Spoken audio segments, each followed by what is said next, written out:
a dynamic lady who is the co-founder, the co-member of the Liberal Youth Movement. She is an attorney at law who will deliver the welcome note. She is none other than Miss Namini Pandita. Please help me welcome Namini Pandita. The stage is yours, ma'am.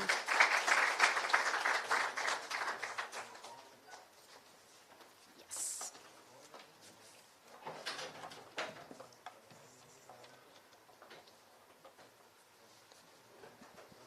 Very good evening, ladies and gentlemen. As introduced, I am Namini Pandita and I am a part of the team Liberal Youth Movement. If I am asked to tell a few words about Liberal Youth Movement, I would say Liberal Youth Movement is a non-allied youth-led movement which focuses on promoting 8 liberal values to enhance political literacy and inclusive politics in Sri Lanka. So we are not a political party and we will never be a political party, and we don't have any political affiliations with any political party or individual in Sri Lanka and outside of Sri Lanka. So we are a group of young people, like-minded group of young people who came together to make a change in this country. We work together to make a better country for all of us. So we are proud to say that our membership is consisted with the young people from diverse communities and diverse backgrounds of Sri Lanka. And our membership is scattered throughout the island from northern to southern, western to eastern, and that is the beauty of this movement, because every young person in this movement is voluntarily contributing for the growth of this movement to realize its objectives. So I would like to thank my core team of Liberal Youth Movement for giving me this opportunity to welcome all of you on behalf of Liberal Youth Movement. It's my pleasure and privilege to welcome you all to the website launch of Liberal Youth Movement, and I'm grateful to each and every one of you for taking time off from your busy schedule to be here with us today. And I would like to extend my special welcome to President Council, Mr. Anura Maddigoda, who is also the Deputy President of Bar Association of Sri Lanka, and we are so pleased and it's our pleasure to welcome such a noble personality to this occasion today. And also, I would like to extend my special welcome and thanks to Mr. Dhananath Fernando, who is the Chief Executive Officer of Advocata Institute. And Mr. Dhananath, thank you very much for being very supportive, and your advices and insights are highly appreciated. And also, I would like to extend my welcome to all dignitaries who have been a part of our movement from the inception. And also, I would like to welcome representatives from fellow liberal groups, movements and institutes. And also, I would like to welcome all individuals who grace this occasion, and I would like to extend my appreciation and gratitude for your hard work, commitments and your dedication to voice out for a better country. And I hope today inspires ideas and discussions around the way that we can make a better country, a better tomorrow for all of us. Last but not least, I would like to welcome and thank my team, core team of Liberal Youth Movement and the members of Liberal Youth Movement. We would have never been able to pull off this event without the hard work and dedication of the core team. Thank you very much, core team. So you are the asset of this movement. Thank you very much. And today marks a very special day for Liberal Youth Movement. It's our website launch. The journey has never been easy, and our journey will be explained to you by Tharanga Vijayveera later on his speech. So we are so proud to say that we were able to host an event to mark this website launch. So thank you very much for gracing this occasion to share our joy, our humble joy. And Thank you very much for gracing this occasion. Please enjoy the rest of the evening with us. Thank you very much.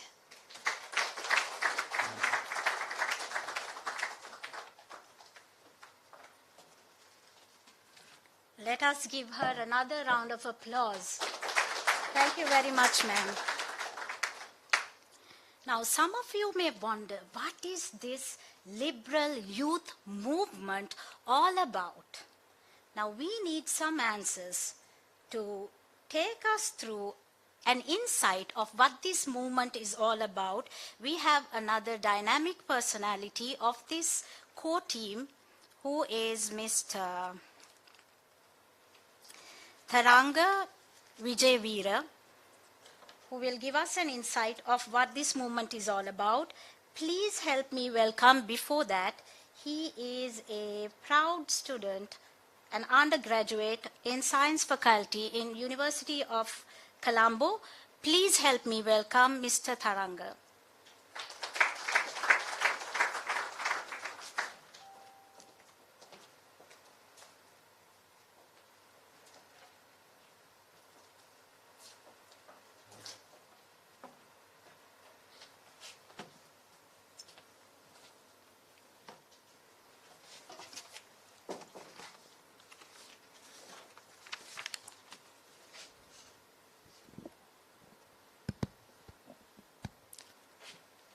A very good evening to all of you, ladies and gentlemen.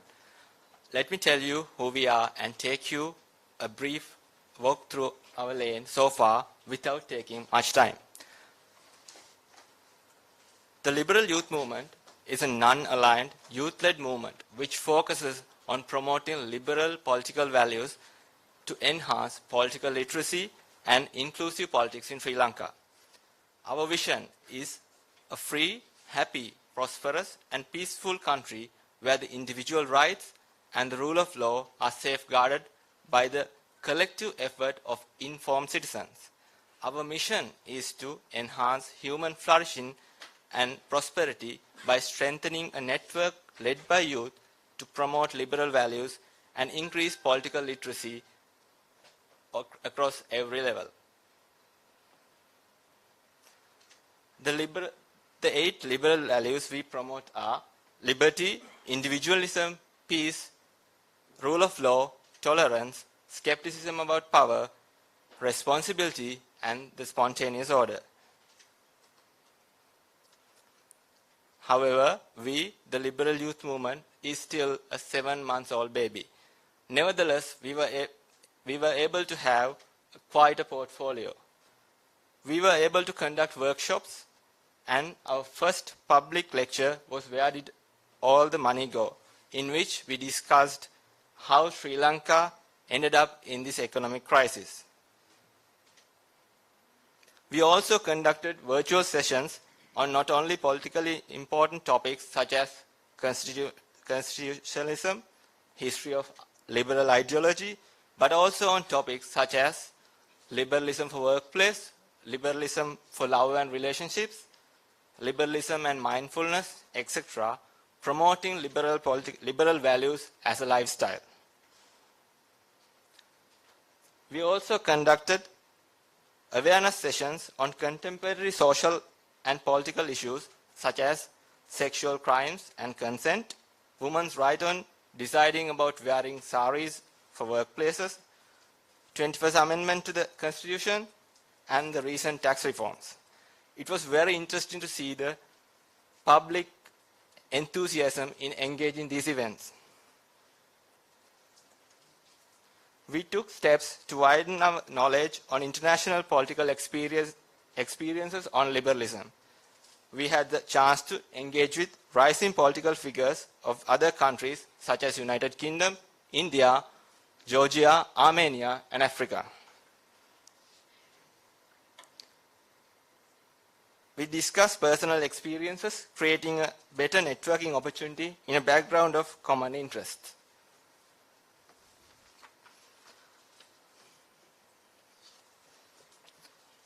We, as a Liberal Youth Movement, were never hesitated to come forward to undertake social responsibility had the moment of necessity occurred.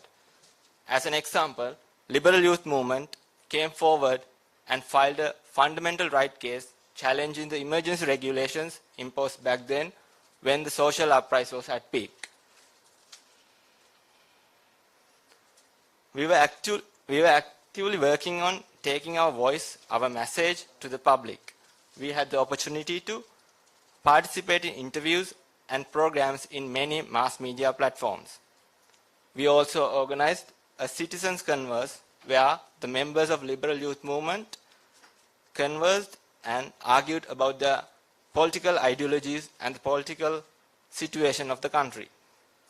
We organized another interesting session to discuss and question those who seek power, such as Mr. Rasika Jayakodi and Dr. Pathum Kerner, on how would they manage the country's situation, current situation, and what would they plan to do for the advancement of the country in long term. So, with all of this, we believe that we were able to make an impact and clear our stand in political, economical, and social phenomena in such a short span of time. We had the opportunity not only to educate ourselves, but to make public aware about the contemporary developments in the country as well. Today, we mark another milestone in our journey within few more minutes. That is, we will be launching our website tonight. And we hope it will expand the potential with which we had delivered many things so far. We expect to make it a platform where the knowledge and common interest will be shared between the public and the Liberal Youth Movement, and a space where participation and active engagement occur in abundance. Well, that is it. Hope you enjoyed the story of our journey so far, and we expect to bring many more like these in the future too. So stay in touch with us, or better, join with us and hold our hands. Thank you. Have a nice evening.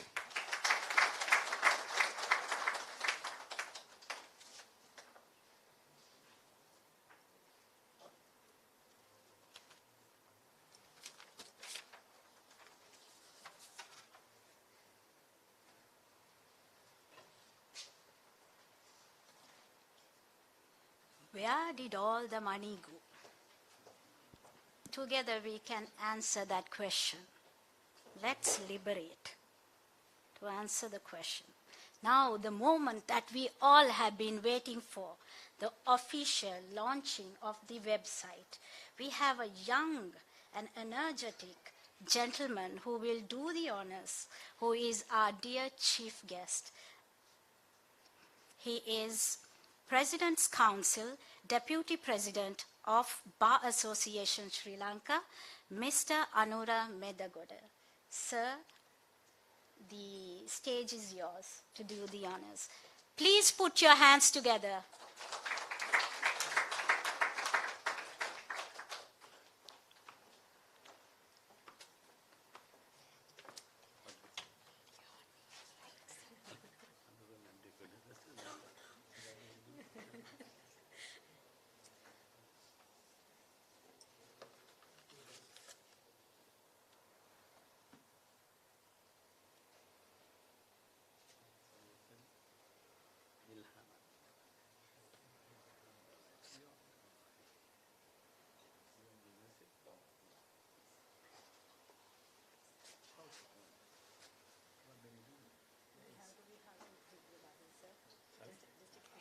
Just to click the button. Yeah. Okay.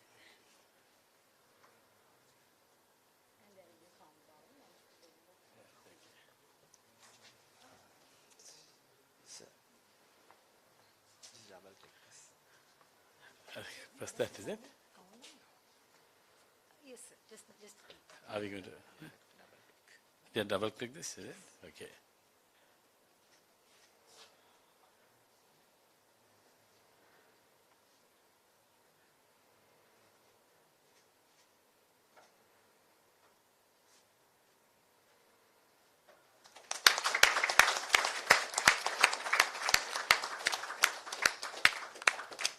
So with that double click of the button, we have launched the website of the Liberal Youth Movement. Thank you very much for inviting me to thank you, sir. for the occasion of the launch. Thank you. Thank you very much. Thank you. I will show.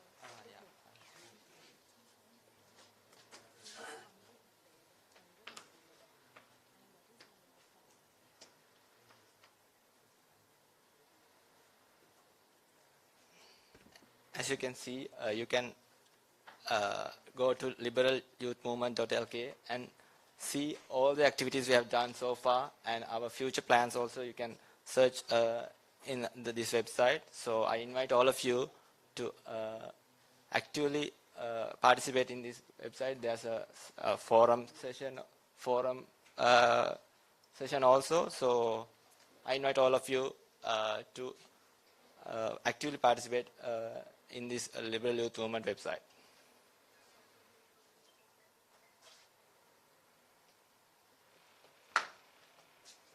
Thank you very much. Let us all give them a round of applause.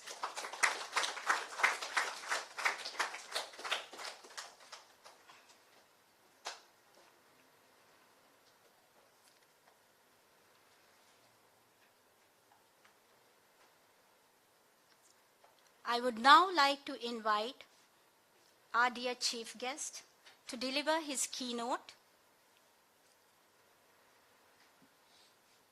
titled Rule of Law, Steering the Country in the Right Direction.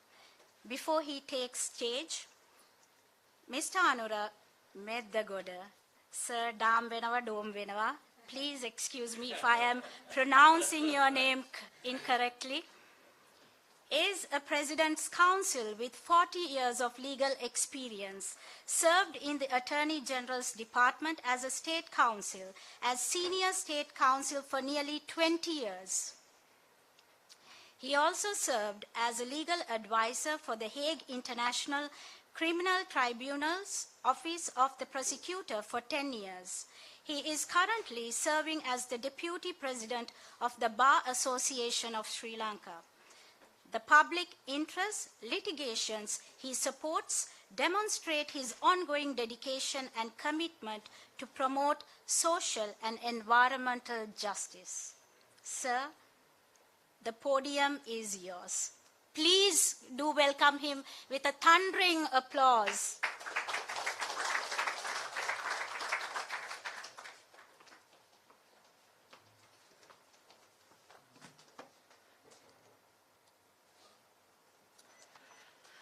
Thank you for those kind words, Milana.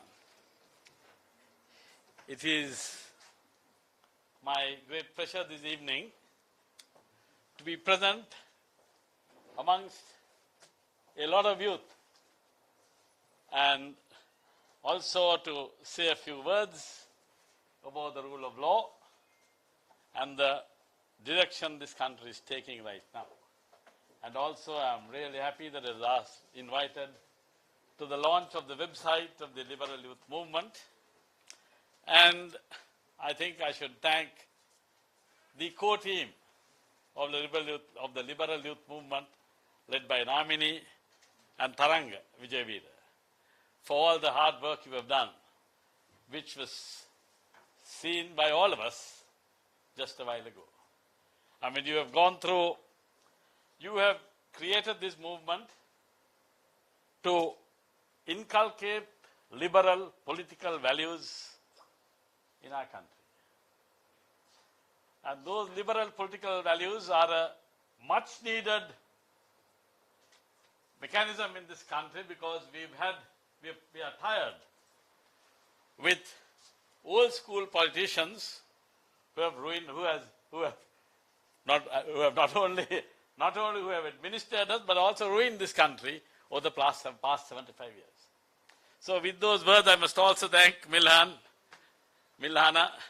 I believe, yes, I am by far the oldest person present in this audience, but certainly I am very young at heart. And I associate myself with all of you, with the liberal values, and also in order to promote not only inclusiveness in society, but also integration among all communities of our country. That is something that we lack. Sadly, we lack very much in this country. Now, I discussed with Namini. I will say a few words. I think I will speak in both English and Sinhala if you permit me to do that, so that we can have an interactive session on what is the rule of law, what is called the rule of law. I would invite any comments, whatever ideas, views, suggestions, questions in both English and Sinhala. I do understand Tamil, but I'm unable to communicate in Tamil. So I can, even if you ask a question in Tamil, I can still answer in English or Sinhala. Having said that, we in Sri Lanka have now been a part of a Western democratic model for 75 years. We are on the eve of the 75th anniversary of independence, which is to be celebrated with great grandeur, from what I see at what's going on at Galle Face. Where last year, from beginning of last year and culminating around the months of May, June, July, the country and the youth of this country particularly were able to dislodge the rulers of this country who have mismanaged the economy and brought ruin to the larger majority of the people of this country. So to that extent, whereas we last year, I associate myself with that, we in the Bar Association are part of it. We were in our own way, not in our official capacity, but in our own way we supported the movement that took place over the past 12 months. And we participated. Our first official participation was when we appeared in the Nugegoda Magistrates Court on the 1st of April last year, when a large number of youths who were protesting in the Mirihana area were arrested and produced before court.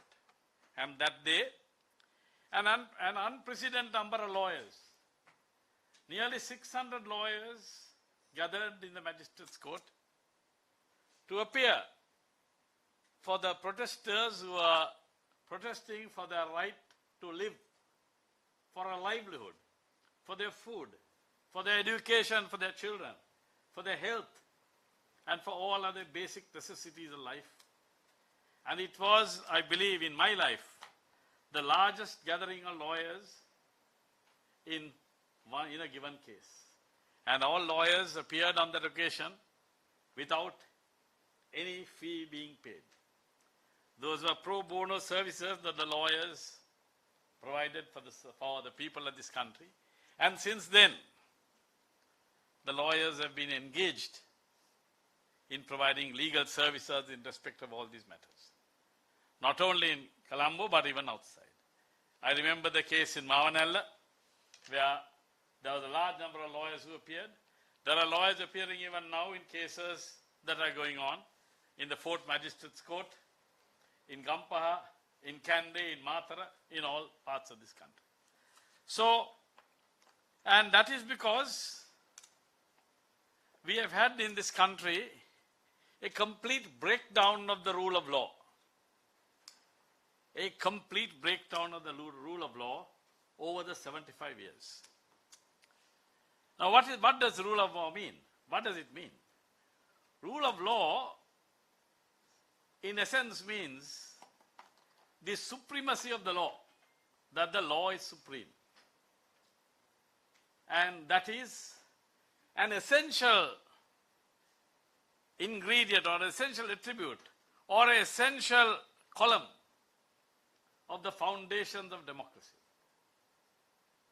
Democracy, in order to exist, is supported by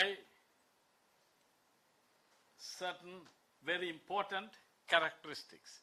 And the rule of law is one of the most important attributes of a vibrant democracy. And in Sri Lanka, we had a vibrant democracy. But unfortunately, over the years, that vibrant democracy faded away, and the rulers of this country were paving the way for an autocratic regime until you, until the youth of this country, having realized that enough was enough, came forward in the midst of all the economic and the social hardships faced by the people, protested on behalf of the people, and brought the rulers to their knees. In bringing the rulers to their knees, we achieved the ousting of a prime minister, then the ousting of a ministerial sibling of the prime minister, and finally the ousting of another sibling of the prime minister who was then the president of this country. I must say I was also proud to be there on the 9th of July, and I believe I made a post on my Facebook as well, and a lot of people asked me whether I was really sure of what I said, and I said, yes, I really mean every word of what I said.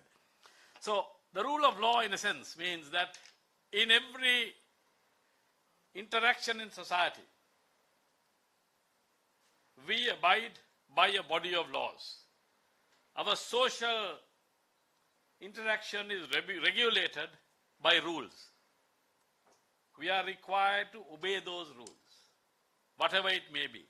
Whether it is democratic government or providing health care, providing education, or providing the basic needs, electricity supply, that there are certain rules. When we go into a post office, we stand in a queue.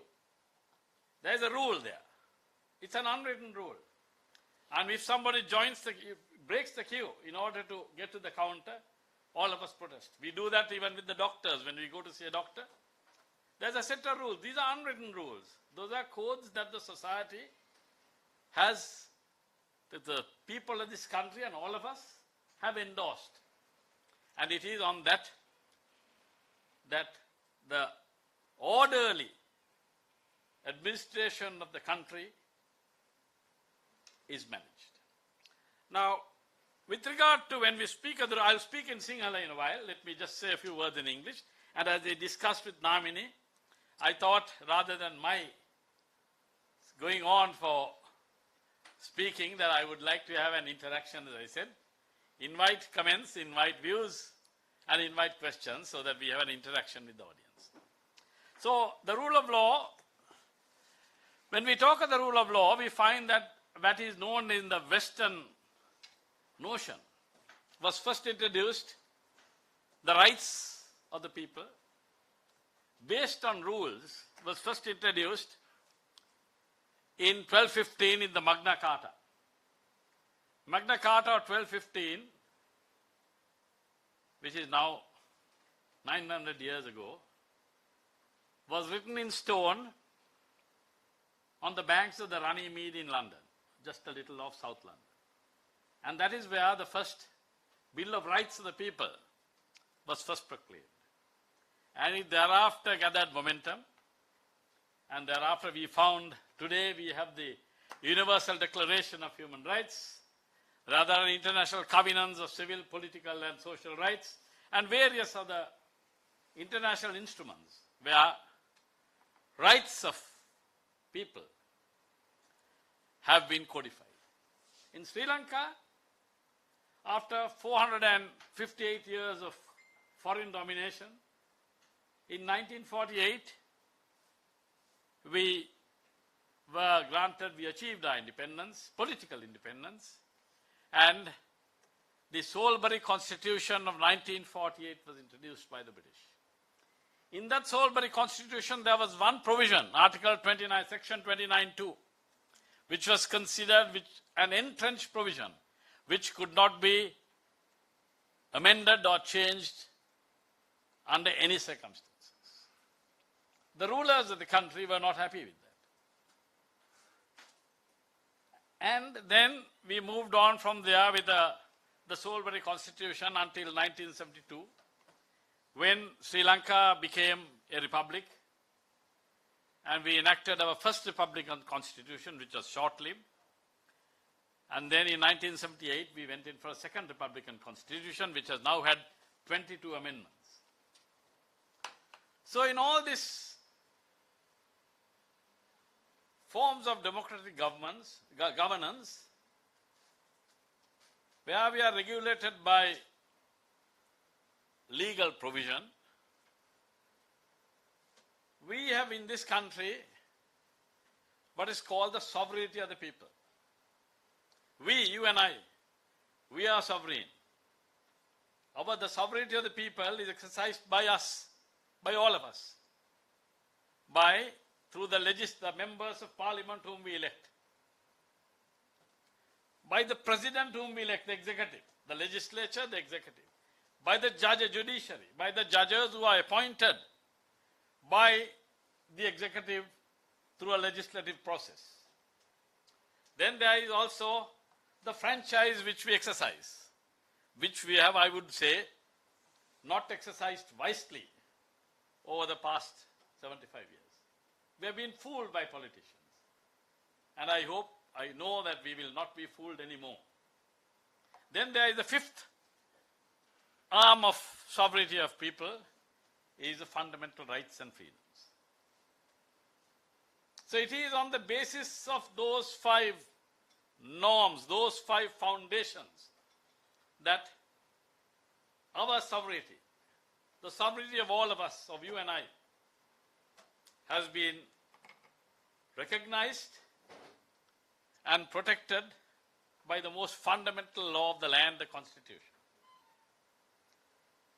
And that sovereignty, it is for us to protect, because it is our sovereignty.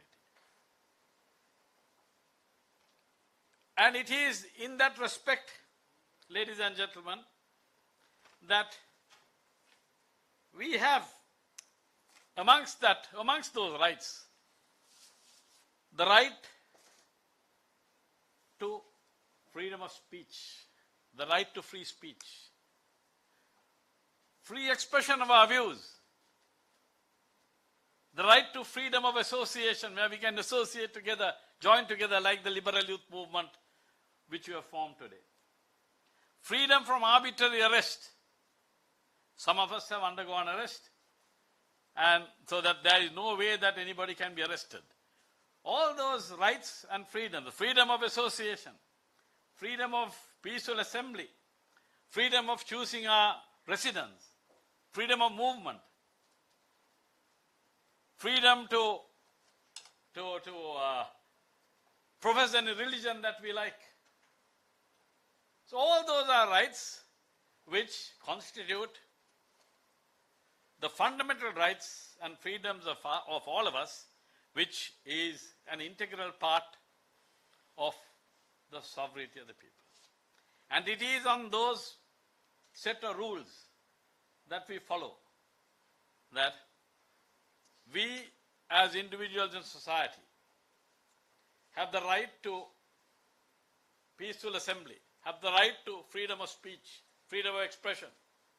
And that right is recognized by law. So there are certain legal instruments which protect the rights, recognize and protect the rights that have been given to us. And that is how the rule of law functions, because for an orderly society, we have the penal code, where the penal code says you cannot commit murder, you cannot commit theft, or there are certain legal norms under which we have to live. So, at the same time, there is the National Education Act. There are also the health regulations. So, in all these matters, in all matters of social life, there are rules that have been enacted by us, by society, because Parliament enacts on our behalf. It is us who enacted them on our behalf. So it is our compliance, adherence to those rights, adherence to those rules that we call the rule of law, the supremacy of the law. It is only on the basis of the law that a person can be arrested under the Code of Criminal Procedure Act, not outside that act, under the emergency regulations. anything, any arrest outside that becomes arbitrary arrest. And that is why then we have recourse to the judiciary to challenge the arrest or the detention or whatever violation that has been committed by the by the administration. So that is how the rule of law has developed in this country. We have borrowed these concepts from Britain, which has an unwritten constitution, and it is those concepts that we have evolved in order to suit our own needs. And we will need to tailor them again further to suit our needs. So today we have a serious attack on the rights of the people. We find that happened over the years, and now, today, there is a very serious attack, a serious onslaught on the rights of the people. And those are the rights that we need to protect as a whole. As members of the community, as members of society, we have to ensure that we protect all those rights in order to ensure that the people, that the generations to come will enjoy those rights. If I may say a few words in Sinhala, I know my time is running out. I know, right? So it's nearly coming to 6:45. නීතිය ආධිපත්‍යය කියලා අපි හඳුන්වන්නේ නීතිය මත පදනම් වෙච්චි අපි සමාජයේ තියෙන යම් යම් ක්‍රියාකාරකම් නීතිමය සිද්ධාන්තයන් මත පදනම් වෙලා තමයි ඒක කරන්නේ. ඒ නීති ආධිපත්‍යය ශ්‍රී ලංකාවේ අපේ ශ්‍රී ලංකාවේ 1948 නිදහස ලැබුවට පස්සේ සෝල්බරි ආණ්ඩුක්‍රම ව්‍යවස්ථාවත් ඉන්පසු 1972 පළවෙනි ජනරජ ආණ්ඩුක්‍රම ව්‍යවස්ථාවත් දෙවෙනි 78 පනවන ලද දෙවෙනි ආණ්ඩුක්‍රම ව්‍යවස්ථාව දැන්ට සංශෝධන 22ක් ඉදිරිපත් වෙලා තියෙනවා. ඒ යටතේ අපේ නීතිය අනුව පිළිගන්නවා අපේ මහජනතාවගේ ස්වාධිපත්‍යය. ඒ ස්වාධිපත්‍ය, sovereignty of the people, පදනම් වෙලා තියෙන යම් අංග විතාම වැදගත් ප්‍රධාන කුළුණු කීපයක් මත. ව්‍යවස්ථායක ජනතාවගේ ව්‍යවස්ථායක බලය පාර්ලිමේන්තුව හරහා අපි ක්‍රියාත්මක කරනවා. ජනතාවගේ විධායක බලය ජනාධිපති අපි විසින් තෝරාපත් කරන ලද ජනාධිපතිවරයෙක් හරහා අපි ක්‍රියාත්මක කරනවා. ජනතාවගේ අධිකරණ බලය පාර්ලිමේන්තු ක්‍රමවේදය කරහා ජනාධිපතිවරයා විසින් පත් කරනු ලබන විනිශ්චයකාරවරුන් විසින් එම යුක්තිය පසඳලීම සිද්ධ කරනවා. ඊට අමතරව ඡන්ද බලය සහ සර්වජන ඡන්ද බලය සහ මූලික මිනිස් අයිතිවාසිකම් අපේ ස්වාධිපත්‍යයට අඩංගු වෙනවා. නමුත් ඉතා මෑතකදී සිට අපිට පේනවා එම ජනතාවගේ පරමාධිපත්‍ය කෙරෙහි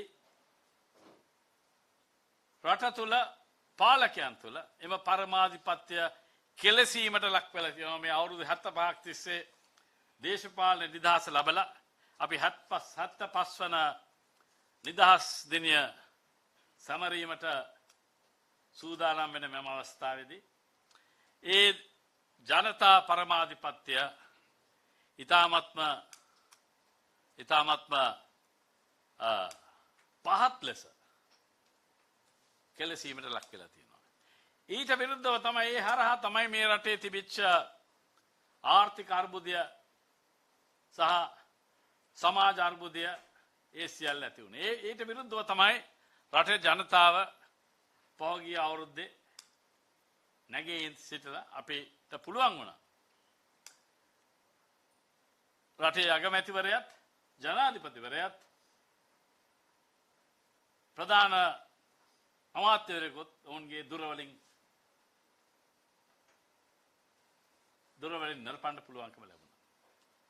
නමුත් ඒ නිරපුවත් අපි බලාපොරොත්තු වුණ තරම් සාර්ථකත්වයක් එම තරුණ උද්ඝෝෂණ හරහා බලාපොරොත්තු වෙච්ච සාර්ථකත්වය අද තවම ලැබිලා නැහැ. ඒ නිසා තමයි මම ඉතාමත් ආඩම්බර වෙනවා youth liberal movement තරුණ liberal ව්‍යාපාරය වැනි සංවිධාන බිහි කිරීම තුළින් අපි ජනතාව දැනුවත් කරන්න ඕන අපිට තියෙන අයිතිවාසිකම් මොනවද? ඒ අයිතිවාසිකම් හරහා කොහොමද අපි අයිතිවාසිකම් භුක්ති විඳින්නේ? අපේ අයිතිවාසිකම් කඩ කරපු අවස්ථාවේදී අපි මොනවද කළ යුත්තේ? එවැනි කරුණු කාරණා සියල්ල දැනුවත් කරන්න මෙවැනි සංවිධාන ඉතාමත් වැදගත්. මේ රටේ මෙවැනි සංවිධානය වැඩියෙන් බිහි වෙන්න ඕන. මොකද ඒ නොදැනුවත්කම නිසා තමයි රටේ පාලකයන්ට 75 වසරක් තිස්සේ පුළුවන් වුණේ මේ රට මේ ආගාධයට ඇද දමන්න. ඒවා මින් අනාගතයේදී එවැනි දෙයක් සිද්ධ නොවෙන්න අපි සතුව යුතුකමක් තියෙනවා. මෙවැනි ව්‍යාපාර හරහා ජනතාව තරුණ තරුණියන් සියලු දෙනා දැනුවත් කළා මේ ව්‍යාපාර ඉදිරියට ගෙනහිල්ලා ඒ හරහා අපේ රටේ ජනතාවගේ සෞභාග්‍ය උදා කරවීමට කටයුතු කිරීමට. ඒ නිසා මා මේ අවස්ථාවේ තරුණ ලිබරල් යෞවන ලිබරල් ව්‍යාපාරයට මගේ සුභාශිංසනය පතනවා. වැඩියෙන්ම මේ සාර්ථකත්වයට යන්න තව වැඩියෙන් මෙවැනි වැඩමුළු හරහා ජනතාව දැනුවත් කළ යුතු වෙනවා. ඒ නිසා ඒ හරහා අපි රටේම ජනතාව ව්‍යාප්ත කළා දේශපාලන ભેදයකින් තොරව ජනතාවගේ අයිතීන් සාක්ෂාත් කරගෙන ඒ අයිතීන් තහවුරු කරගෙන ඒ හරහා මේ රටේ අනාගත පරපුර සුභසිද්ධිය උදා කිරීමට අපිට මේ තරුණ යෞවන ලිබරල් ව්‍යාපාරයට අවස්ථාව උදා වෙනවා කියන මට කිසිම සැකයක් නැහැ. ස්තුතියි. Sorry, I also said let's have an interactive discussion. I'll open myself to any questions or any comments. එවලත් අපිට සංවාදයක් ඇති කරන්න පුළුවන් මා විසින් මේ කරුණු මත එනිසා අපි ස්වල්ප මොහොතක් මම හිතනවා නාමිනී අපිට පුළුවන් මේ ටික වෙලාවක් ඒ සඳහා යොමු කරන්න. What is 29.1 in the Salisbury Constitution? 29.2 was an entrance clause. That is a clause where it says that there cannot be any discrimination against minorities on the basis of race, class, creed, or religion. And that could not be amended under any circumstances. It was because it could be amended under any circumstances that in 1970, when elections were held in 1970, the then opposition went before the people on a platform of enacting a republican constitution. And they went outside parliament because the article 29.2 could not be amended under any circumstances. That was the judgment of the famous celebrated judgment of Queen versus Lienage. And in that judgment, the Privy Council held that this cannot be amended. So therefore, the only way the government could circumvent that was to seek a mandate of the people, a direct mandate, and thereby create a constituent assembly. They sat outside parliament, all the members of parliament who were elected in 1970, sat outside parliament, constituted themselves to a constituent assembly, and the then Minister of Constitutional Affairs, the late Dr. Colmenar de Silva, was the architect of the first Republican Constitution. And it was in that Constituent Assembly that the 1972 first Republican Constitution was enacted. I hope I have answered your question. Please do. 56 Sinhala Pamarai Yes. violated 29.2. Definitely. Sinhala only, Rajabhasa Sinhala, that violated Article 29.2. Thank you.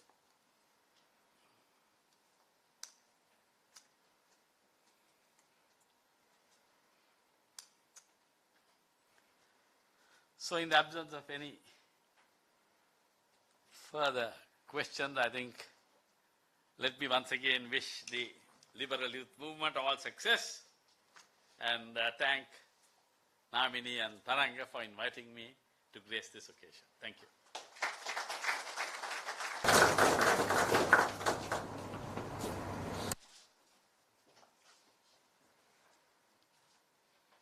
Thank you very much, sir, for enlightening us and educating us with the supremacy of the rule of law. Now, to present a token of appreciation for our dear chief guest, may I invite the cool lady, Miss Namini Pandita. And sir, can we have you on stage? Shall we all give him a round of applause, please?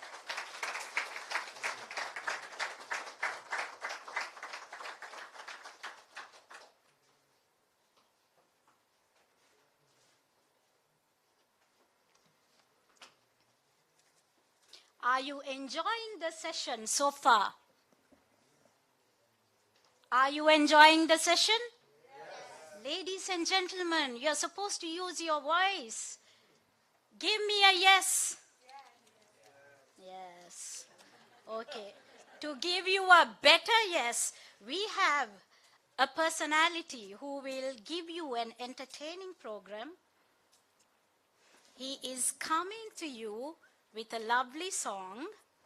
Now, this gentleman is an undergraduate in the Faculty of Humanities and Social Sciences from the University of Sri Jayawardhanapura. He is a co-team member of the Liberal Youth Movement. Please put your hands together and help me welcome Mr. Vagisha Kularatna.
යම සිහින ආකරේක වැටුණා වාගේ ඉමක් නැ මොහොතින් මොහොතට ගෙවෙන කාලය දැනෙනව කාටත් එක විදිහට ඉනියම් හිර සඳ සිසිලස අතරේ හොයනවා හොයන බවේ අපි කවුරුද කිලොව සිතුවම් කළ අතරේ අහනව බලනවා අපි කවුරුද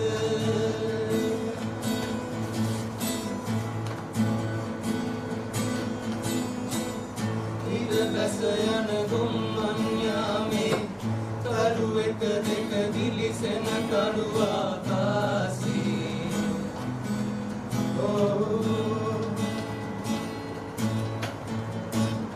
ගලා හැලෙන රිද්මේ නැහැවි ඇදී යන්නේ ඈතින් ඈතට පාවි සුළඟසේ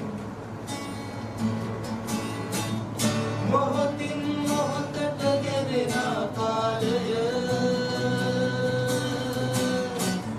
දැනෙනව කාටත් එක විදිහට ඉනියම් හිර සඳ සිසිලස අතරේ හොයනවා මේ අපි කවුරුද කිරියකි ලොව සිතුවම් කළ අතරේ අහනවා බලනවා මේ අපි කවුරුද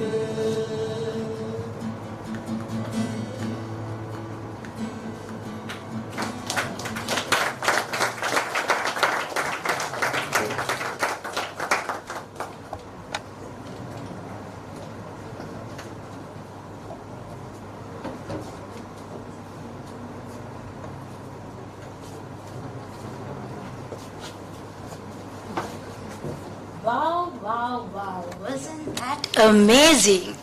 Let us all give them another round of applause, please. Thank you.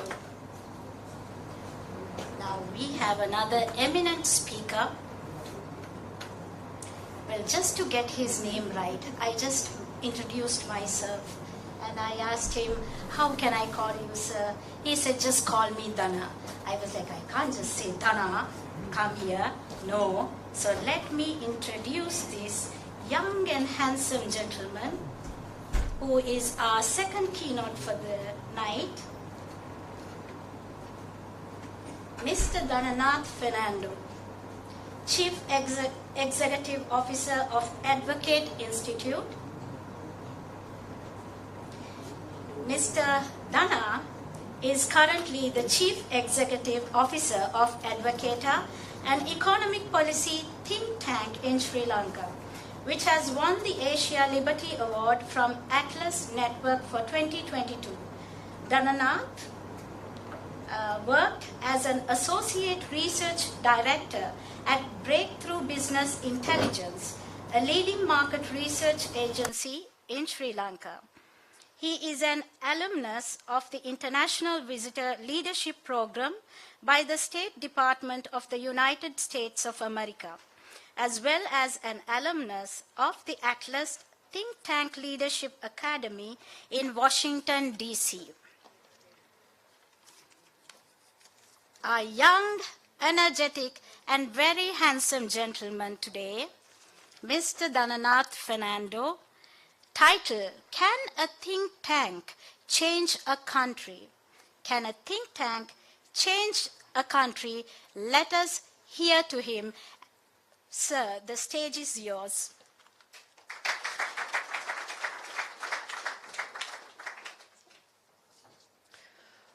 බොහොම ස්තුතියි මිල්හානා ඩාම් වෙනවා ඩූම් වෙනවා නැතුව කිසිම ප්‍රශ්නයක් නැතුව නම කිව්වට එහෙම නම වැරදුනත් කිසි ප්‍රශ්නයක් නැහැ.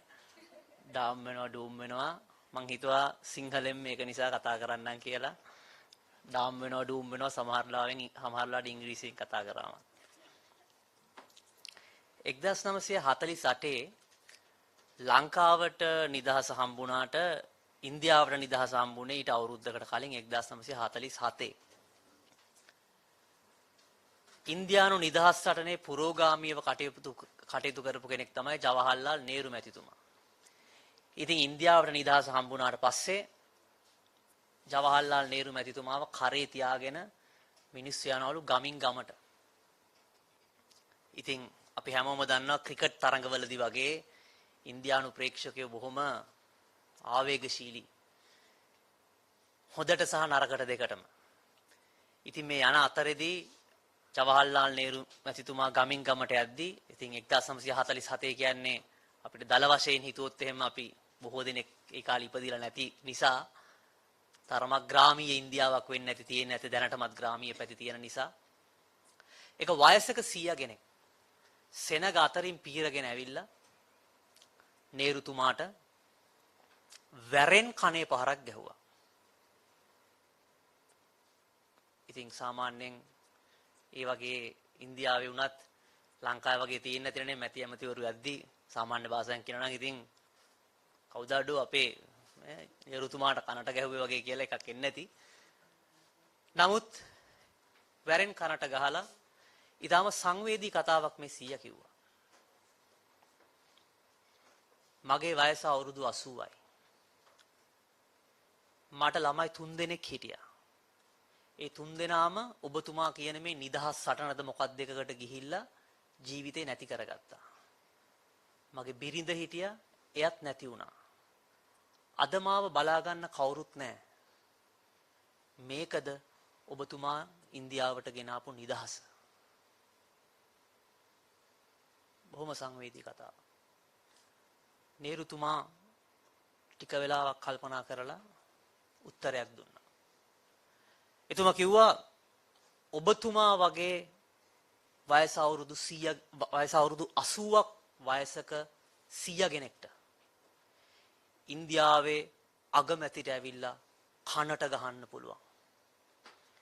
ඒක තමයි මම ඉන්දියාවට ගෙනාපු නිදහස කියලා. නිදහස් සමාජයක් හදන්න රටක ඉරණම වෙනස් කරන්න think tank එකකට පුළුවන්ද? නැත්නම් movement එකකට පුළුවන්ද කියන ප්‍රශ්නෙට උත්තරය දෙන්න නේරුතුමා දීපු උත්තරය පදනමක් කරගන්න මම කැමතියි. එතුමා එදා ඒ නිදහස විදියට දකපු එක කාලයට සාපේක්ෂ වුණාට එතන ගැඹුරු අර්ථයක් තියෙනවා. එතනදී නිදහස කියලා අපේක්ෂා කරේ දේශපාලන වශයෙන් තිබ්බ නිදහස. බ්‍රිතාන්‍යයන් ඇවිල්ලා ආක්‍රමණය කරලා. නමුත් එතුමා දීපු පිළිතුරේ තියෙනවා ඒ නිදහස කියන එකේ තේරුම පිළිබඳව එතුමාට යම්කිසි ගැඹුරු අවබෝධයක් තිබ්බා කියලා. අපි නිදහස් මූව්මන්ට් එකක් හදද්දී අපිටත් මං හිතන්නේ මූව්මන්ට් එක ගැන ගැඹුරු අවබෝධයක් තියෙනවා. අඩුම ගානේ ඒකේ පළවෙනි පදනම් පිළිබඳව. ඉතින් සරලම ප්‍රශ්නේ think tank එකකට රටේ දිශානතිය වෙනස් කරන්න පුළුවන්ද කියලා ඉතින් බොහෝ දෙනෙක් හිතනවා. ඕක ඉතින් පුළුවන් කියලා නේ ආවිල්ලා කියන්නේ. ඉතින් ඔය think tank එක කියන්නේ පුළුවන් කියලා. නමුත් මම කැමති මේක අනිත් පැත්තෙන් පටන් ගන්න. සමහර වෙලාවට එහෙම නැති වෙන්නත් පුළුවන්. මොකද මේ වගේ මූව්මන්ට් කරන්නේ මේ වගේ මූව්මන්ට් එකක අපේක්ෂාව තමයි අපි ජනතාවට වෙනස් මානයක් අරන් එනවා. ඒ මානය හරහා තමයි නැත්නම් අපි වෙන කෝණයකින් මේක පෙන්නනවා. දත්ත සහ තොරතුරු පදනම් වෙලා. එහෙම කරද්දි සමහර වෙලාවට අපේ මූල ධර්මයේ වැරදුනොත් එහෙම අපේ ප්‍රතිඵලය අපි හොඳ චේතනාවෙන් කරත් නරක වෙන්න පුළුවන්. මම ඒකට ඉන්දියාවේ උදාහරණයක් ගන්න. ඉන්දියාවේ ওই කාලෙම බ්‍රිතාන්‍යයන් ආක්‍රමණය කරන් ඉදිද්දි ලොකු ප්‍රශ්නයක් තිබුණා. මොකද මේ ඉන්දියාව ග්‍රාමීය නිසා නයි දෂ්ට කරලා මිනිස්සු මැරෙනවා. ඉතින් මේකට කල්පනා කරාට පස්සේ ප්‍රතිපත්ති තීරණයක් දැම්ම කල්පනා කළා හරි ප්‍රශ්නයක් නයි දෂ්ට කරලා මිනිස්සු මැරෙනවා. ඉතින් ඒගොල්ලෝ අපි මේකට හොඳ පිළිතුරක් දෙමු. ඒ හිටපු බ්‍රිතාන්‍ය රජය තීරණය කරා අපි මිනිහෙක් ණයෙක්ව මරාගෙන ආවොත් එහෙම අපි මේ මිනිස්සයාට මුදලක් දෙනවා යම්කිසි. ඊට එතකොට මිනිස්සු ණය ටික මරලා අයින් කරලා ගෙනල්ලා දුන්නාට පස්සේ ණය ප්‍රමාණය අඩු වෙයි කියලා.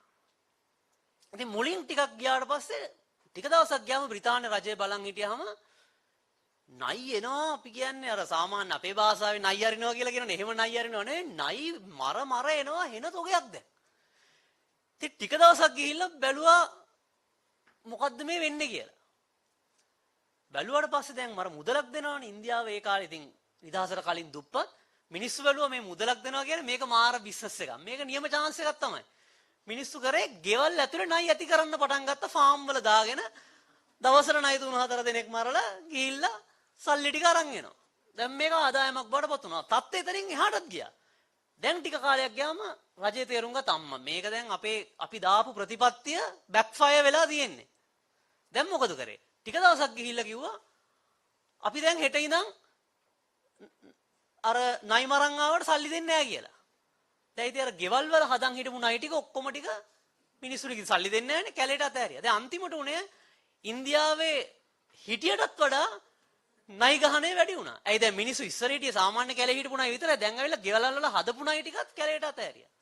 ඇත්තටම ඕකට කෝබ්‍රා ඉෆෙක්ට් කියලා මට මතක විදියට ෆෝබ්ස් සංගරාවේ කතාවක් ගියා. හොඳ චේතනාවෙන් ගන්න ප්‍රතිපත්ති නිසා වැරදි ප්‍රතිඵලත් වෙන්න පුළුවන් කියලා.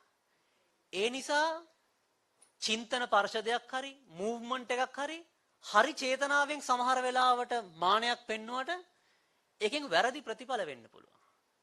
විශේෂයෙන්ම ආර්ථිකය සම්බන්ධයෙන් අපි වගේ ආයතන නිතරම කියන ප්‍රධාන මූලධර්මය තමයි වෙළඳපොළට අත ගහන්න එපා කියලා කියන්නේ ඔය කෝබ්‍රා ඉෆෙක්ට් එක නිසා. අපි හොඳ චේතනාවෙන් දෙයක් කරාට ඒකෙන් වැරදි දේවල් වෙන්න පුළුවන්. ඒ නිසා වෙළඳපොළ වගේ දේවල් වලට අත ගහන්න එපා ඒකාර අපි කියනවා වගේ ණයට ගහලා පොල්ල වරද්ද ගන්නවා කියලා සිංහලෙන් කතාවක් තියෙන්නේ. ඒ වගේ දෙයක් තමයි වෙන්නේ. ඒ ඇවිල්ලා චින්තන පරිශද නැත්තම් think tanks මේ වගේ movement හරියට මූලධර්මය අඳුරගත්තේ නැත්තම් වෙන දේ. හැබැයි හරියට මූලධර්මය අඳුරගත්තොත් ඇත්තටම අපිට දිශානතිය වෙනස් කරන්න පුළුවන්. එතනදී බොහෝ දෙනෙක්ට හිතන දෙයක් තමයි මේ වගේ අලුත් මූව්මන්ට් එකක් පටන් ගත්තාම මේක වගේ එකකට සම්බන්ධ වෙද්දී මම කොච්චර ඉන්සිග්නිෆිකන්ට් නැත්තම් මම වගේ තනි කෙනෙක් මේකට ආවා කියලා ඇත්තටම රටේ දිශානතිය වෙනස් කරන්න පුළුවන්ද කියලා. එහෙම හිතනවනේ අපි කොච්චර පොඩි මිනිස්සුද. තනි කෙනෙක්ට මොකද්ද කරන්න පුළුවන්? ඒත් ඔබ එහෙම හිතනවනම් මං හිතන්නේ අපේ මැදගොඩ මහත්මයා කිව්වා වගේ එහෙම හිතන්න එපා.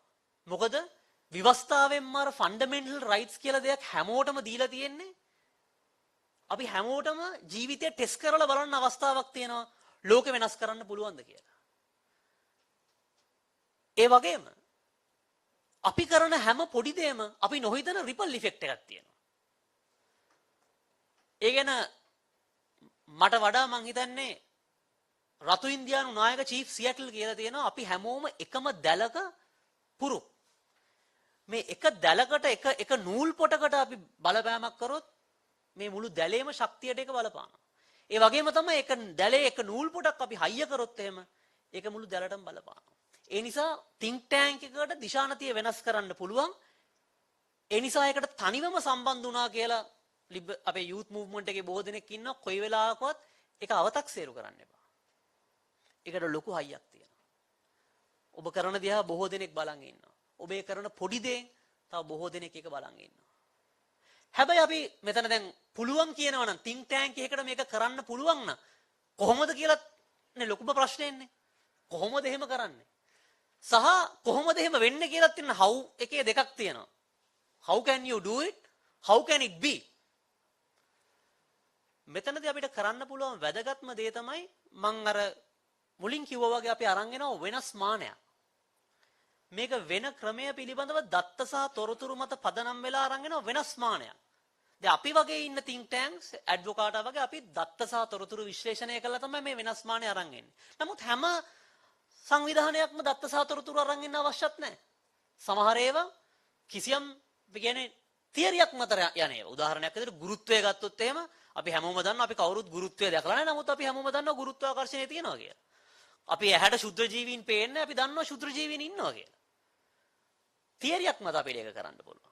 අපිට දත්ත සහ තොරතුරු මත කරන්න පුළුවන්. හැබැයි මේ දත්ත සහ තොරතුරු මත කරද්දී එන ප්‍රධාන අභියෝගයක් තියෙනවා. ඒ තමයි අපි හැමෝම මිනිස්සුනේ. අපේ මොලේ හැඩ ගැහිලා තියෙන දේවල් දෙකකට. එකක් තමයි ඩිෆෙන්ඩ් කරන්න. මොකද ඒක තමයි අපේ පරිණාමය අනුව වෙලා තියෙන. අපිට මොන හරි දෙයක් දීපු ගමන් අපි බලන්නේ අපේ සර්වයිවල් එක. මොලෙන් කොහොමද මේක රෙසිස්ට් කරන්නේ? පළවෙනි අවස්ථාවෙම. දෙවෙනි එක තමයි අපි බලන්නේ සර්වයිවල් එක. දේශපාලනය ගොඩක් වෙලාවට වෙන්නේ සර්වයිවල් එක. අපි බලන්නේ ඔය ප්‍රතිපත්ති සම්පාදන ඒව නෙමෙයි. අපි බලන්නේ මේ දාම්මිත්තෝ බෝඩ් එකේ අපි සර්වයිව් වෙන්නේ කොහොමද? ඒක මොලෙන් වෙන රියැක්ෂන් එක. ඒ වගේම අපි දත්ත සහ තොරතුරු කොච්චර අරන් ආවත් අපි අරන් එන්නේ ඒවා හැංගීම් එක්ක. මම මාකට් රිසර්ච් කරන කාලේ අපි රිසර්ච් කරා ඩිෂ් වොෂ් ගැන. සාමාන්‍යයෙන් කාන්තාව සහ ඕන කෙනෙක් මේ අපි කියන්නේ පිඟන් හොදද්දී අපි සබන් කෑල් ඩිෂ් වොෂ් එකක් පාවිච්චි කරනවානේ. මම වෙළඳ නාම කියන්නේ නැහැ. ඉතින් ඩිෂ් වොෂ් එක පාවිච්චි කරාම මේ වෙළඳ දැන්වීම් වල මේ විශේෂයෙන්ම මම මේ කාන්තාව කියලා අදහස් කරන්නේ කාන්තාව පිඟන් හොදන්න ඕන කියන එක නෙවෙයි. නමුත් මේ වෙළඳ දැන්වීම පෙන්වන එක. නැත්තම් ඊට වඩා ප්‍රශ්නයක් වෙනවා. හැම එකේම පෙන්නනවා මෙහෙම පියදලා මූණ පේන ගානට මේක දැකලා තියෙනවා. මම හිතන්නේ හැමෝටම මතක ඇති වෙළඳ දැන්වීම් වල ඒගොල්ලෝ කියනවා නෑ මේක සර් මේක පිස්සර පස්සේ මූණ පේන්න ඕනේ මේක හේදුවට පස්සේ. ඉතින් මං ඇහුවේ ඇයි දැන් මේ මූණ පේන්න ඕනේ? ඉතින් මේ මූණ පේන්න ඕනේ නෑනේ ඉතින් පිඟාන හේදුවම දැන්. එතකොට ආවර ඩීප් ඉන්සයිට් එක. ඇයි කියලා. ඒක කාන්තාවක් කිව්වා සර් කාන්තාවගේ පිරිසිදුභාවය මනින්නේ කුස්සියේ පිරිසිදුභාවය. ඒ නිසා අපිට හිතෙනවා පිඟාන හොදලා ඉඳුල් ටික යවලා ඒකෙන් මගේම ප්‍රතිබිම්බය පේනවා කියලා කියන්නේ ඒකෙන් මගේ පවිත්‍රතාවය ප්‍රතිමූර්තියක් විදිහට එළියට පේනවා කියලා. මේක බැලු බැලමට විහිළුවක් වගේ වුණාට ඒක තමයි ඇතුලේ තියෙන ප්‍රධාන ඉන්සයිට් එක ඇයි එහෙම පෙන්වන්නේ කියලා. දැන් අපි දත්ත සහ තොරතුරු පෙන්වුවාමත් අර වගේ අර ගැඹුරේ තියෙන ඉන්සයිට්ස් එක සම්බන්ධ වෙලා නිසා මොලෙන් සමහර වෙලාවට රියැක්ටිව් මෙතඩ් රියැක්ෂන් එකක් දෙනවා. එහෙම නැත්නම් සර්වයිවල් රියැක්ෂන් එකක් දෙනවා. ඒ නිසා think tank එකක් ලෝක වෙනස් කරන්න යද්දී ඒකත් එක්කම ඇමිනෙනවා මිනිස්සුන්ගේ හැඟීම් එක්ක සමහර වෙලාවට ඒකත් එක්ක එන ප්‍රතිරෝධයක්. ඉතින් මේ වගේ අවස්ථාවලදී අපි මධ්‍යස්තව සහ ඉවසීමෙන් තමයි වැඩ කටයුතු කරන්න ඕනේ. ඇඩ්වොකාට් එක පටන් ගනිද්දී ප්‍රොෆෙසර් රසීන් සලී මට උපදේශයක් දුන්නා. මට කිව්වා දනනාත් ලෝකෙ වෙනස් කරන ක්‍රියාපටිපාටිය හරිම සෙමින් සහ ඊටාම වෙහෙසකාරී ක්‍රියාපටිපාටිය. මොකද අවුරුදු ගාණක් අවුරුදු 5ක් 6ක් මහන්සි වෙලා අපි එක ප්‍රතිපත්තියක් වෙනස් කරගත්තට ඒක නැවත වරක් ආපස්සට ගන්න දේශපාලනයට යන්නේ එක පෑන් පහරයි. අපි එතකොට සමහරලාට හිටපු තැනට නෙවෙයි හිටපු තැනටත් වඩා පස්සට යනවා. එතෙක් ඉඳන් අපි ආයෙ පාරක් හැමින් ඉස්සරහට එන්න ඕනේ. ඒක නිසා මේක ඊටාමත්ම වෙහෙසකාරී. ඒක අල්ලන් ඉන්න අපි කියන්නේ සෑහෙන ස්ටැමිනා තියෙන්න ඕන. මේක මැරතන් එකක්. මේක අල්ලගෙන දුවන්න පුළුවන් වෙන්න ඕන. ඒ නිසා අද සංවිධානය පටන් ගන්න හැමෝටම මට දෙන්න තියෙන උපදේශයත් ඒක අල්ලගෙන ඉන්න තරම් ඉන්න වටින සටනක්. මොකද අපි ඒක අතෑරියොත් එහෙම අපි එතනනුත් සෑහෙන්න පල්ලෙහාට යනවා. ඒ නිසා ඒක අල්ලන් ඉන්න ඒ ආත්ම ශක්තිය ඊටාත්ම වැදගත්. ඒ වගේම ඒකෙන් ලබන ජයග්‍රහණ වලින් සමහරවිට ඒ කරන එක පොඩි වෙනස්කමකින් අපි චූටි දේවල් දසදහස් ගාණක් කරනවට වඩා විශාල බලපෑමක් ඇති වෙන්න පුළුවන්. හැබැයි ඒකට දාන්න ඕන කාලය සෑහෙන්න වැඩි. ඒ නිසා ඔහුමට දීපු උපදේශය තමයි මායි ඔහුයි දෙන්නම එකම ස්වේච්ඡා සංවිධානයකට පොඩි වැඩ කරනවා. ළමයින්ට ඉංග්‍රීසි උගන්වන්න උත්සාහ කරනවා. ආබාධිත කට්ටියට. මොකද ඒකේ ඇවිල්ලා තියෙන පොඩි self instant gratification එකක්. අපි කාට හරි මොනවා හරි කරාම ඒගොල්ලෝ ඇවිල්ලා අපි ගැන අනේ හරි හොඳයි එහෙම කියලා නිකන් පොඩි අපිටම තෘප්තියක් වගේ එකක් ලැබෙන එකක් තියෙනවා. නමුත් ඊට වඩා මේ ගමන වටිනවා. හැබැයි ඒක අල්ලන් ඉන්න මාර ආත්ම ශක්තියක් සහ අපි කියන්නේ ශක්තියක් ඕනේ. මොකද අපි නිකමට හිතන්න අපේ ඒක පුද්ගල ආදායම අපි ඩොලර් 10කින් 20කින් 30කින් වැඩි කරොත් එහෙම අවුරුදු 10ක් මහන්සි වෙලා ඒකෙන් අපේ මුළු මිලියන 20ක 22ක ජනතාවට විශාල සේවයක් වෙනවා. ඒ චූටි දෙයකින් කරොත් එහෙම. නමුත් අපිට ඒක කවදාවත් අතින් සල්ලි දීලා හැමෝටම කරන්න බැරි දෙයක්. ඒ නිසා නාමිනීට සහ අද ලිබරල් සංසදයට එකතු වෙන හැමෝටම මට දෙන්න තියෙන මගේ බෙදා ගන්න තියෙන අත්දැකීම තමයි කවදාවත් ඒ සටන අතාරින්න එපා. ඒක වර්ත් සටනක්. ඒක අමාරු සටනක්. නමුත් ඉස්සරහට යන්න අවශ්‍ය සටනක්. මේ ගැන ඇත්තටම මටත් තරමක් ගැඹුරට අවබෝධ වුණේ ට්‍රෙවර් නෝවා සහ ජේ ෂෙට්ටිගේ පොඩ්කාස්ට් එකේදී. ට්‍රෙවර් නෝවා ජේ ෂෙට්ටිගෙන් අහනවා මොකක්ද ඔයාගේ බිස්නස් එක? එතකොට ෂෙට්ටි කියනවා I am helping to find out the purpose of other people's lives and that is my purpose. My purpose is helping others to find their purpose. එතකොට ට්‍රෙවර් නෝවා අහනවා මේක කියන්නේ මම මගේ අරමුණ තමයි අනිත් මිනිස්සුන්ගේ ජීවිතේ අරමුණ හොයාගන්න උදව් කරන එක. ඒතර ට්‍රෙවර් අහනවා මේක ටිකක් මාර කතාවක් නේ. ඔයාලට කොහෙන්ද මේක හම්බුනේ කියලා. එතකොට ජේ ෂෙට්ටි කියනවා අපේ අම්මා මට පොඩි කාලේ කිව්වා ස්වර්ගයටයි නිවනටයි වඩා උඩින් තැනක් තියෙනවා නම් ඒ තමයි ඔබේ අරමුණ මත ජීවත් වෙන්න කියලා. ඒක නිසා ඔයගොල්ලෝ ඇවිල්ලා තියෙන්නේ විශාල අරමුණකට මිනිස්සුන්ට නිදහස දෙන්න, මිනිස්සුන්ගේ ආර්ථිකය ශක්තිමත් කරන්න. ඒ පර්පස් එකට උඩින් ජීවත් වෙනවා කියලා කියන්නේ ඒක මං හිතන්නේ අපේ ආගමික බැඳීමකටත් ඊටත් වඩා උඩින් තියෙන දෙයක් ජේ ෂෙට්ටිම කියන විදියට. මම මගේ කතාව අවසන් කරන්නම්. ඉන්දියාවෙන්ම පටන් ගත්ත නිසා රබින්ද්‍රනාත් tagore කියපු කවියකින් අපේ අමරදේව ශූරීන්ගේ ගීතයක්. නමුත් ඒක ගීතයකට වඩා ඒක වාක්‍යයක් විදියට කිව්වම මං හිතන්නේ හිතට දැනෙනවා. පටු අදහස් නම් පවුරින් ලෝකය කැබලි වලට නොබෙඳි ඥානය නිවහල් වී බියෙන් තොරව හිස කෙලින් තබාගෙන සිටිනට හැකි කොහිදෝ එහෙව් නිදහසේ ස්වර්ග රාජයට මාගේ දේශය අවදි කරනු මැන. පියාණනේ කියන කෑල්ල මං කියන්නේ ඒක කරන්න තියෙන්නේ අපි හැමෝටම. ඒක කරන්න පුළුවන්. ඒ අරමුණ මත ජීවත් වුණොත් අපිට think tank එකකට මේ වගේ movement එකකට ලෝකය වෙනස් කරන්න පුළුවන්. බොහොම ස්තුතියි. ප්‍රශ්න තියෙනවා නම් මම කැමතියි ඒවට පිළිතුරක් ලබා දෙන්න.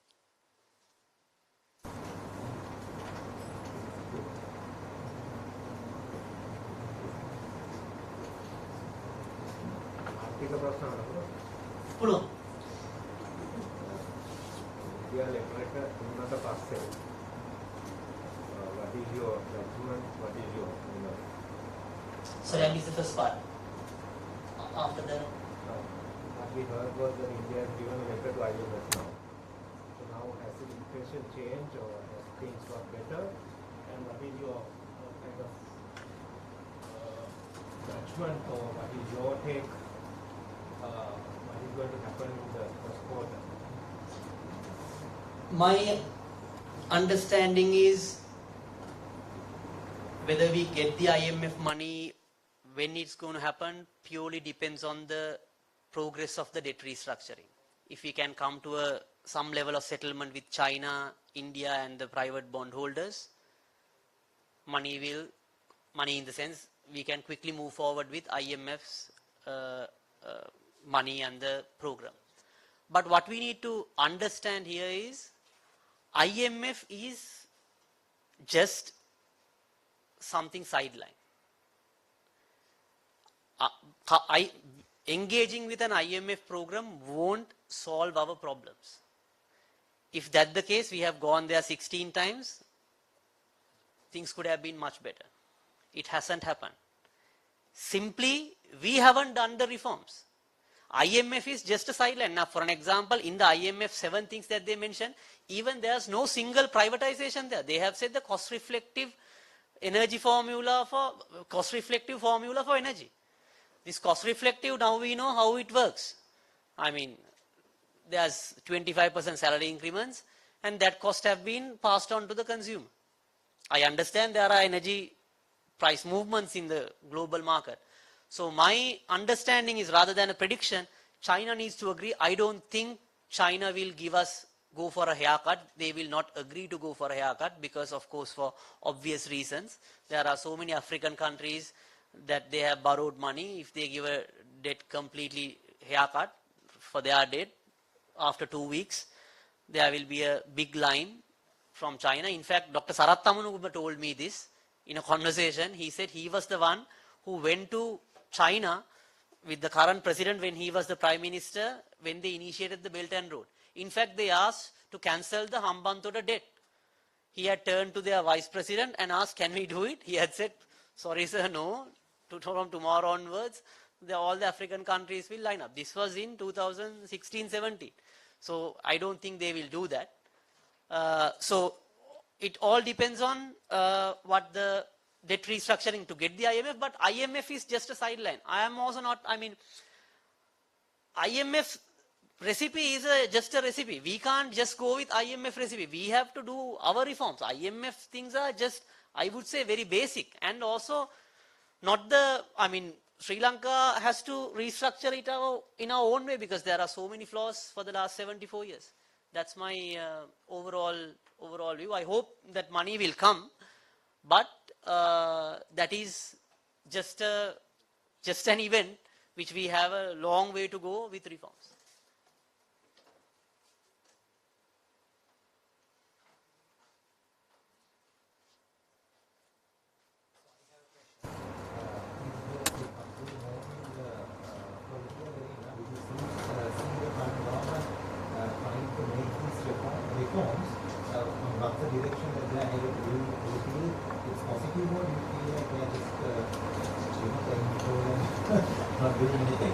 That's a very tricky question. What I can say is, of course, there are no way, whoever who comes into power, we have come to a dead end. We have two choices. Either you don't do reforms and perish, either you do reforms and move forward. I think every political party have some level of realization on that. So I think whoever who is in power, trying to do something, or they are pretending that they are trying to do something. But I am not sure about how genuine the intentions are. But for an example, reforming on state-owned enterprises, I think those are good moves. But I am not sure how serious are they on those reforms, because the clock is ticking. We really can't waste time. So I can't assure on that. But I see here and there are, everyone is, trying to, looks like they are forming committees and all that. But of course, these committees, maybe you can appoint committees, but we have to more focus on the impact and the outcome. Just appointing a committee or something won't tell that things will be all good just because you appoint the committee. It's the action and the real outcome that would matter. That is how I see it. So it will be a very, transitionary period. We really don't know, but we have to do it. That I can for sure say. Definitely not going to give any assurances for any political parties, as for obvious reasons. So if that doesn't happen, what will happen? Will you go like this and it will be bad, or will it be stagnating in our economy? Now, I feel like the economy is stagnating, but things are not very well. According to the regions, now it is going to be a contraction, then what will happen? Will our economy be contracting forever, or no? Yeah, it will be, the quality of life will be deteriorated at a drastic level. So what would happen is, we call our economy is vulnerable. So the definition of vulnerability is, when one thing goes wrong, everything goes wrong. So for the moment you have gas and fuel at a quota, but as you know, environment is very volatile. So many things can go wrong. We never expected Russia and Ukraine will come to a war. And when in 2004 we didn't expect a tsunami. We didn't expect COVID. So definitely in the coming years, there will be some external event happening. That's obvious in the sense, we don't know what would happen. There will be something, definitely there will be a natural disaster or something happen. So then everything again starts collapsing. That's the normal way. And then again you go back and again you come back. And if we don't do this debt restructuring properly, there's a higher chance we will be repetitively defaulting, like Argentina, where you go, you say, okay, we can't pay debt, again you get a relief period, and then again you come back, again you go, you take another, some grace period, again you go back, again you default, you go back and forth on that. So the country will be basically stagnating, and that is very vulnerable because so many other, terrorist activities and so many other things can happen when your country is not stable. And that will also reflect in political instability, because this economic crisis comes with a package of 5 crises. When there's balance of payment crisis, there will be like shortages of food, that will be a crisis, that will lead to a political crisis, which we saw, and that will also can lead to a banking crisis and the instability in the financial system, and that can lead to a humanitarian crisis. And that can come in any particular order, and it can be repetitive. It's like a tsunami. Tsunami akkama අපි දන්න රැල්ල ගියා යනවා කියලා. This is like a, the wave comes and it may stay, and you don't know how long will it stay, and it can come again and again. That is the worst case scenario. But the positives are, I think people have come to a realization we can't move like this. So we have to do it. And a positive side is also India is somewhat, their economy is booming and growing. And it can be a lottery for us, like even if we don't do anything, there will be a ripple effect from the Indian economy which will come to us. But again, we have to have the proper infrastructure, the economic setup to absorb all those.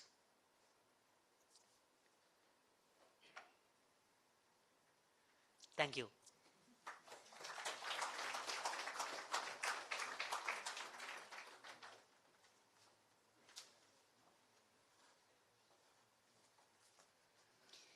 Thank you so much for those inspiring and power-packed speech. To present to you a token of appreciation, let me call upon Ms. Namini.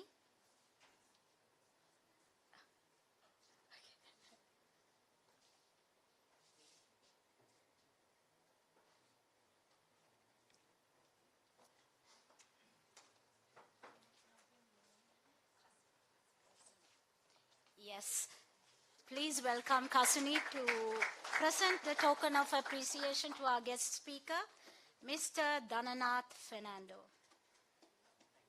Thank you so much. Now we have come to the tail end of this wonderful session. How is it so far? Wow, amazing. Good. Some more lovely words. Yes? Cool? Hot? Yes, of course. We are having a wonderful time now. Sadly, we have come to the end, but it is just the beginning. So to deliver the closing remarks, I have another core team member who is a motivational speaker, an ardent Toastmaster from the Toastmasters International USA, a visiting lecturer at the Rajaratna University of Sri Lanka. Please put your hands together and welcome Mr. Thinusha Bamunarachi.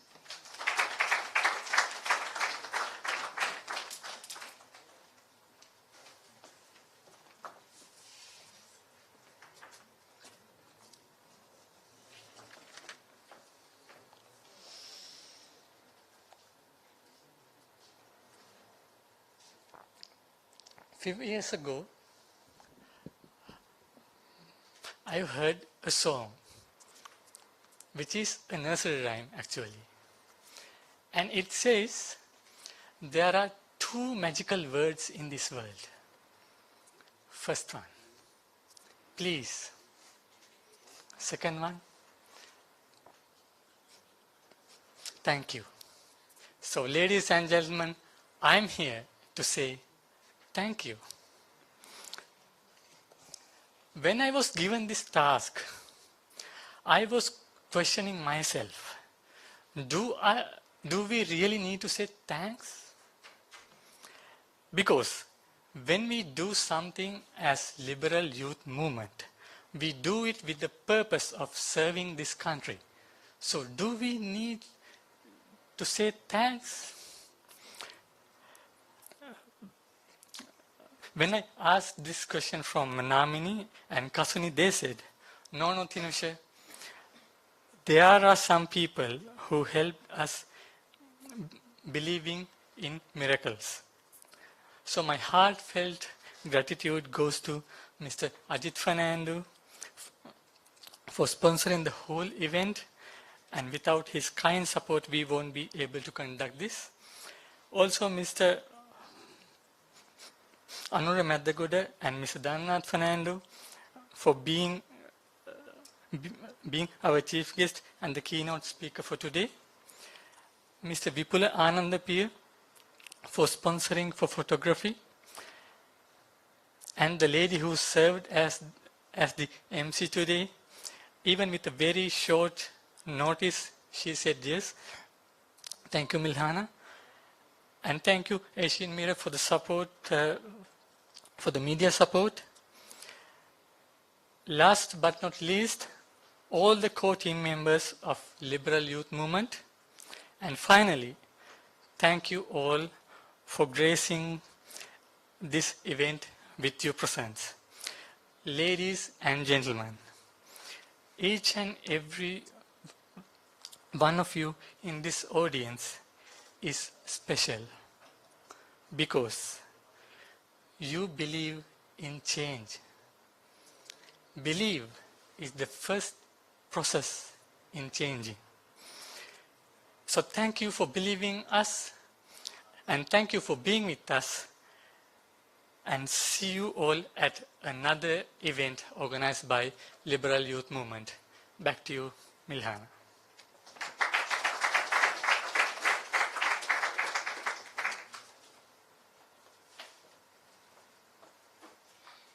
Thank you so much. If you ask me, do you believe in miracles? I would say no. I believe in humanity. I believe that you and I can make a difference. If we believe in this change, we can make this nation a better place. With that, thank you so much for being such a wonderful audience, and I thank you again on behalf of the organizers of the Liberal Youth Movement. Till we meet again, refreshments are waiting for you. Fill your tummies and go home safe. Good night. Have a wonderful night. Aibovan, Vanakkam, Assalamu alaikum from Milhana Anwar.